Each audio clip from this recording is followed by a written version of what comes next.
How's it going, guys? And welcome to RC Cincy. Today I got out the Kabolite 336 because last time I put it away I broke one of the fittings right here on the front. Let me spin this around. So this fitting right here, or is it this one? One of these I broke because once you go so deep with the arm, I need to basically grind and make these a little bit wider. I need to straighten this one up, which is not a big deal. I can loosen it, straighten it, or I might even be able to do it by hand very carefully. There we go.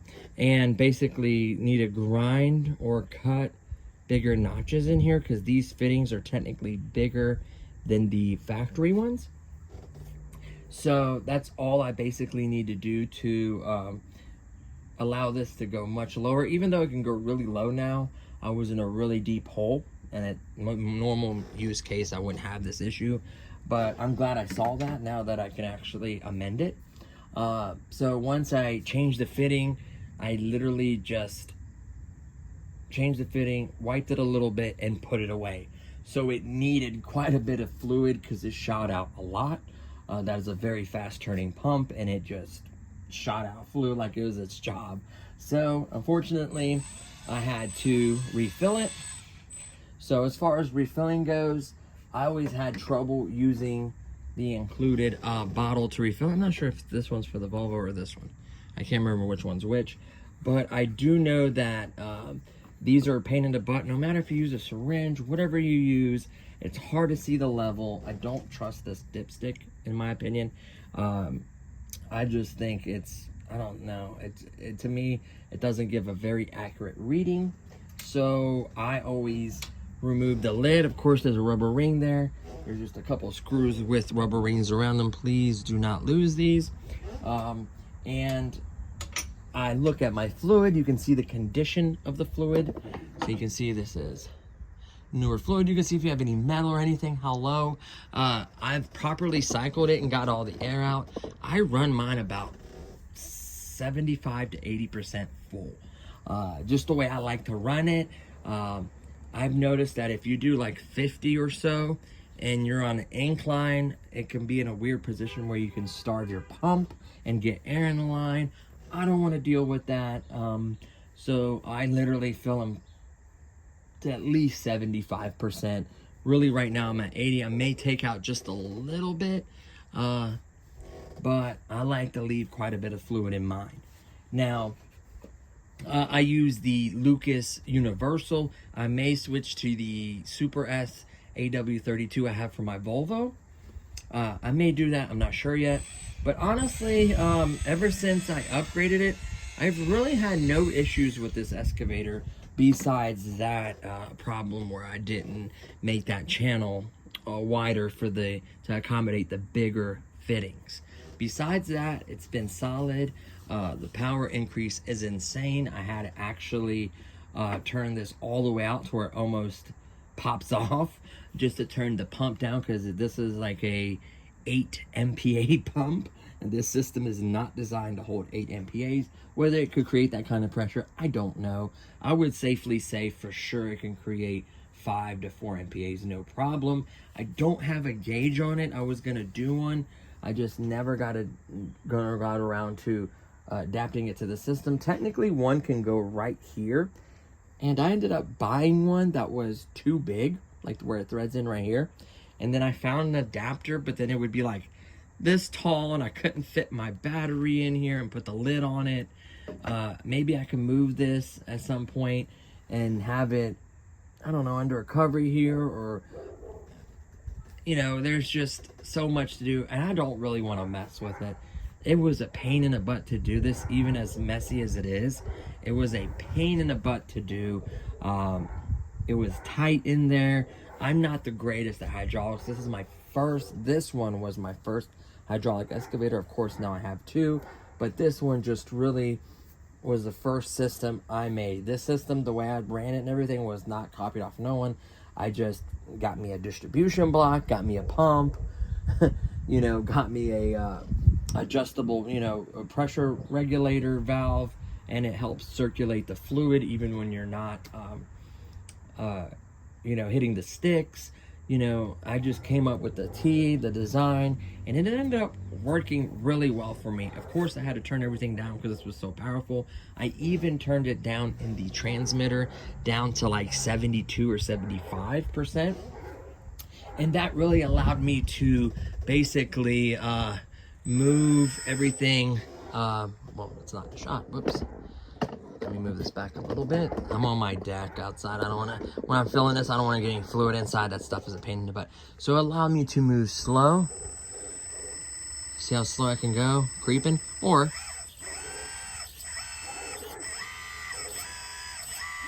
see how fast that can be, or crawling. So that was the key thing. Of course, I didn't want no boom sag or anything like that. It does not do that. It has tons of power. And that's with everything turned down. I figured it all out. Honestly, the only thing I would love to redo is make this neater, get some actual like 90s instead of having these big loops. Of course, they lay down once the battery's in their tray and everything fits. But just to get rid of these big ugly loops, tidy everything, have it all look the same, just boom, boom, boom, straight shots, you know, make everything cleaner. I would love to do that. That's just more money I'm gonna have to put in it, and I really don't really see the need. Once you put the doghouse on, you don't see any of this. It's beautiful. So of course I have the cat stickers on it to make it all scale looking. Of course I have a brewer guy in there. So honestly, and of course it has lights. I do have a quick disconnect on it as well. So to me, it has everything I need for 1/16 scale construction site I have. Of course, I have the Western Star dump truck. I got the guy with the shovel, the wheelbarrow, the fencing, just everything, signs, you name it. I have it for 1/16 scale. So to me, I just didn't want to redo it. In the future, I may do that. And if I do redo all this line work, I may do other small modifications as well. But until then, it's not honestly needed. Yeah, it would be nicer and clean it up. To me, long as it doesn't leak, I have no issues. And if possibly I do so, I may change these cylinders, and let me tell you guys why.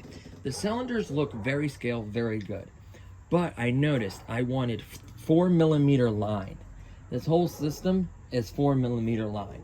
That's what I wanted. And the issue is where these big fittings screw into, the threads are absolutely tiny.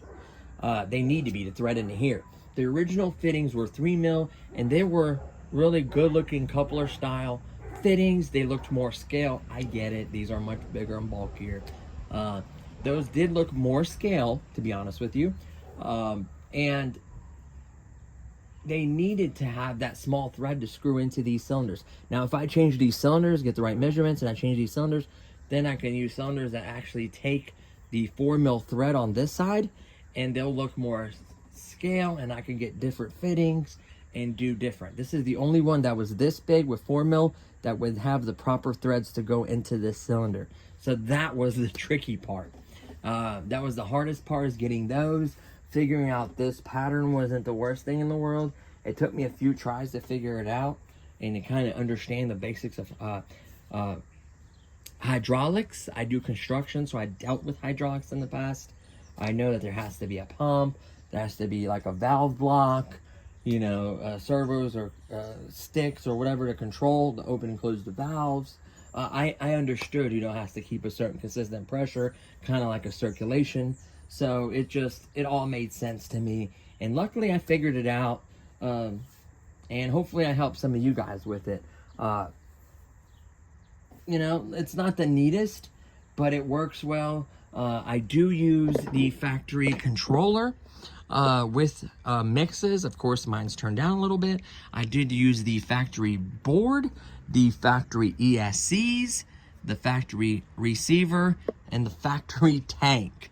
Everything else hydraulic is, besides the cylinders, you know, I added the fittings, the lines, the distribution block, the pump, the T, the elbows, the lines, this return back to the tank, all that I added. And it just works for me. I know it's weird looking, but it works for me. Once I put this doghouse on, it looks really, really good.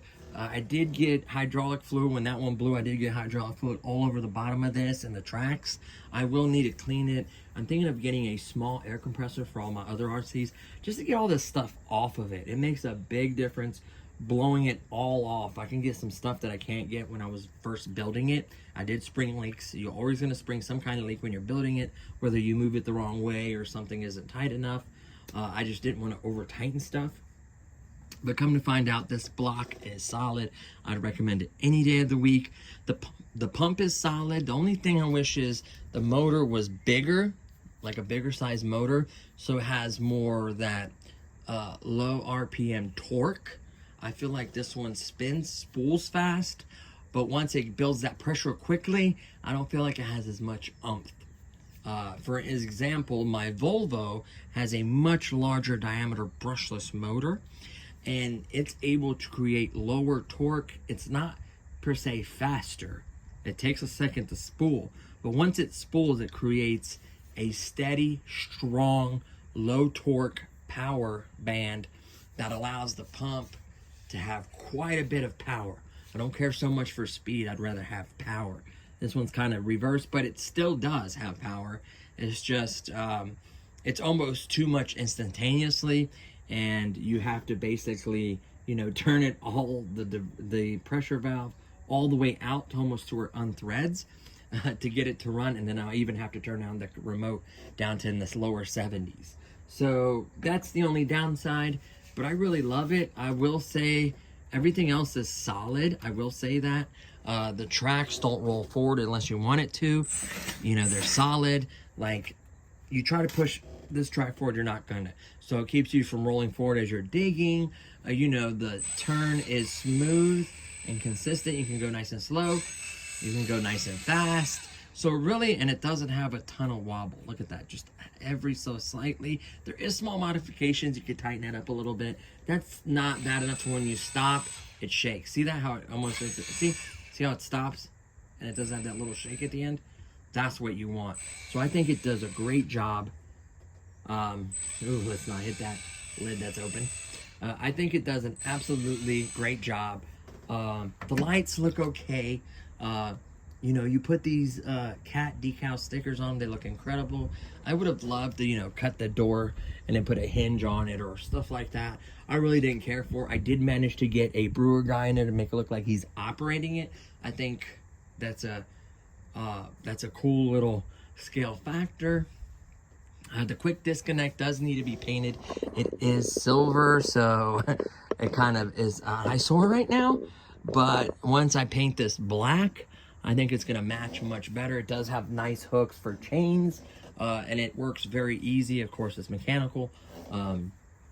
You know, I can put the ripper or the scar on it and really help this machine dig in some tough situations. I did a video a while back of going to undisturbed ground in the back. Of course, there was darker dirt, so it was not as strong as like clay or really tough dirt, but it was able to rip it up and then, excuse me, dig it up with this bucket. So without that ripper, it wouldn't have done as well. It would have been much harder on the machine, and it would take me a lot longer. So honestly, I was impressed with that. Not to say that this isn't intended for topsoil or dirt like that. I get that. And a lot of guys will tell you not to dig in tough dirt like that because you will blow, you know, you'll blow lines. You'll be really hard on a machine, and I get that. But to me, where I usually dig at in the back, if there isn't tough roots or clay, this actually can do it. I did have a huge weight increase when I first done it. You can see the the lead weights that are sticky like tire weights. I bought a big box of that. I put a total of 2 pounds in this. So when this came, it was like 20.1 or no, 20 point, like, I want to say, I can't remember. It was like 20.5 pounds or something, or maybe 21. And I increased it to 23. That made a big difference. That was 2 pounds, and this large of a machine made a humongous difference. That's what I'm gonna do next, is just the weights. And I think this will be where it needs to be. Of course, grind out that cavity where the fittings are. Grind out that cavity. So if I go all the way down, I'll show you how far down I go before they hit. It's actually really far, so I probably won't 99% of the time not have an issue with it. Let's see. It's like, I mean, come on now. It's like almost all the way. It's like very little left of the cylinder. I mean, it's deep. So to go really any further, I would just have to make sure, cut that out just a little bit wider so it doesn't catch one of the corners, right? So it still can go plenty deep. It's just that one day, I mean, I went really deep that one day, and that's why it happened. So besides that, I was able to change it in like 5 minutes, as I've done so many by then. Just keep in mind, every time you install one of these, you have to cut just like that much of the line, and you know, you hit it with the lighter real quick, get it warm, slide that on, you know, make sure you have your sleeve on there, slide the sleeve, tighten it up, let it cool for a minute, let it harden up, run it, make sure that it doesn't leak. Of course, throw in a little purple hydraulic sealer around it if you want. I usually do a little dab just because it does help, but to be honest with you, you want to be very careful with these fittings, but I've done it so much, and the issue is this line will eventually get shorter. So I've changed that bottom fitting once or twice by accident. When I was testing, I did it once, and then when I was digging in the hole. So keep that in mind. That shortened up the runs to it, and I think I did one of these because I hit it against something, one of these fittings up here, and I hit it against something, and it popped off, and then it made this run a little shorter than I like. Of course, it still works. It still can bend all the way up and down, so I did check that, but just beware of that. That's gonna make it, and then, you know, worst case scenario, you have to redo that whole entire run. So keep that in mind. So I don't have any kinks or major issues in the lines. I feel like it runs great. It has no issues. It has plenty of power. So, you know, the Kabolite machines are nice. Not to say the factory ones aren't nice. I just feel like the factory ones lack a little bit of power. Some guys want more speed, but they're not intended for speed. So there's trade-offs there. I will have a full kind of couple year review on the Volvo as well. I just wanted to give you an update on it since it's been so long since I've had it on the channel. I still love it. It's still a great machine. All I have to do is literally, you know, put this cover back on, tuck everything neatly, put the doghouse on, put all the screws in it, and it's ready to go. So I got all the air out of the lines. I filled it properly where I feel like it's a good measurement, and that's it. So I just wanted to give you guys an update. I did put it away with no fluid in it. That was kind of foolish, but now at least if I want to take it out now, I don't have to do anything to get it to work but just charge up a battery, throw a battery in it.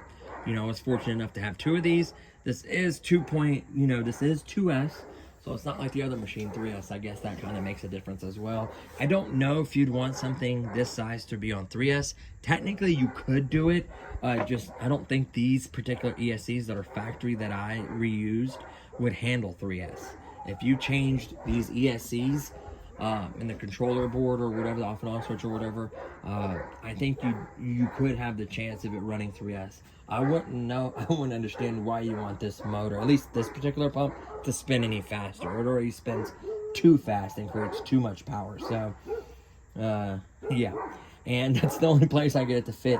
It's technically slightly cut down here into the plastic. You can barely see it.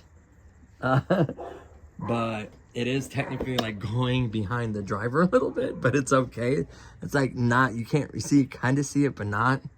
So it worked out, you know, very tight fit to say the least. Like I said, not the prettiest, but it does work and it doesn't leak. So that's what really matters, as long as you enjoy the hobby. So I just wanted to give you an update on it. Thanks for watching. There will be new content coming. I've just been super busy. I was fortunate enough to get my second place dream car, so I've been really busy with that. I apologize I haven't put out as much content. I am blessed. Hopefully you are too. Hopefully you had a great holidays, and this is a great year for you guys. I can't wait for you know, basically to see what comes. So that's gonna do it for this one, guys. Thank you so much for watching, and I'll see you guys in the next one. Peace.